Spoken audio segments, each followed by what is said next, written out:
remember when he won one of the trophies and he hoisted it up, and I just remember that image of him going, "You beauty." Remember that one? Yeah. I thought that was just classic Roy Keane. Darren, favourite moment and favourite goal? Um, yeah, I suppose like Ted, the Juventus goal is the one which you'll always be remembered for. By United fans certainly. I suppose rather than a favourite moment, I suppose just the moment I just remember him for most is just Saipan.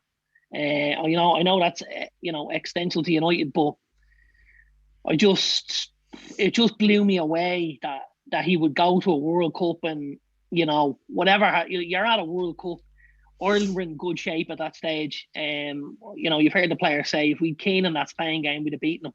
Yeah, 100%. And to basically, I feel like he not only he was extremely selfish at that time, but he let his teammates and he let the country down. And that for me is the overriding kind of bad taste left in my mouth about it. Yeah, I don't know, but like- based on that, Darren, would you think is that bad management as well? Because you're meant to be the manager of Ireland, right? And you know what Roy Keane's like. Roy Keane has come out and he's told you what you're doing isn't this training ground isn't good enough. You've sent the goalkeepers home when we're meant to be having a practice match. And as far as he was concerned, if anyone on that team couldn't score on an open fucking net, good luck to them. They shouldn't be in the squad anyway. Because he'd left and he told Alex Ferguson before he left, he was like, "I'm going to win that World Cup." And Ferguson has come out and said he didn't doubt it. In Roy Keane's head, Roy Keane was winning that World Cup with Ireland. And that's probably the best squad that Ireland have ever had. But I still don't think it was a World Cup winning squad. Now, with Roy Keane there, you never know what you were going to get. Yeah. He didn't feel we probably don't look at that Greek squad that won the Euros and thought it was the best ever either. But if you can get someone to drive you on, there's no reason why we couldn't go to a semi or maybe even a final. Well, we would have got past Spain for sure, because I have no doubt there. Whether we would have gone much further is questionable. But I think that's bad management. You know that Roy Keane's not going to accept that. So don't tell him apologise or go home. But, well, you know that Roy's not going to accept it. But there's also certain things, that you can't do anything about.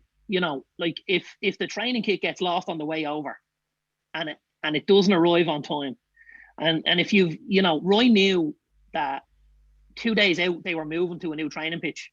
They were only there on the island for a short time. They were moving to mainland, and they were going to have what's described as the best training pitch that was over there. That's that hot-headedness. That's that act first, think later that we saw on the pitch with elbowing and stamping, and there isn't an awful lot of petulance with Keane as well. There is, but I think demanding a public apology. Taken a breath. I don't think you can't ask someone like Roy Keane for a private apology. You might get. Don't ask him to come out publicly and say I was wrong, because he doesn't think he was wrong, and I think that was a little bit. I think they were both at fault for Saipan. Yeah, but I think the problem with the public apology, Ted, was the thing had become so public. I know, What's a private apology going to do? You know what I mean? I think as well, it was a bit doggedness on him as well to lay the blame at Mick Storer as well. You know what I mean? I mean, a lot of these things that happened. I mean, Mick McCarthy wasn't bringing a team over to a tarmac car park as it's been described to train. Yeah, that wasn't Mick. I know, as Darren said, the kick going missing. That wasn't Mick. And if you're the captain of a national team, I mean, you should support your manager. You should be the one coming out and going, look, these things have happened.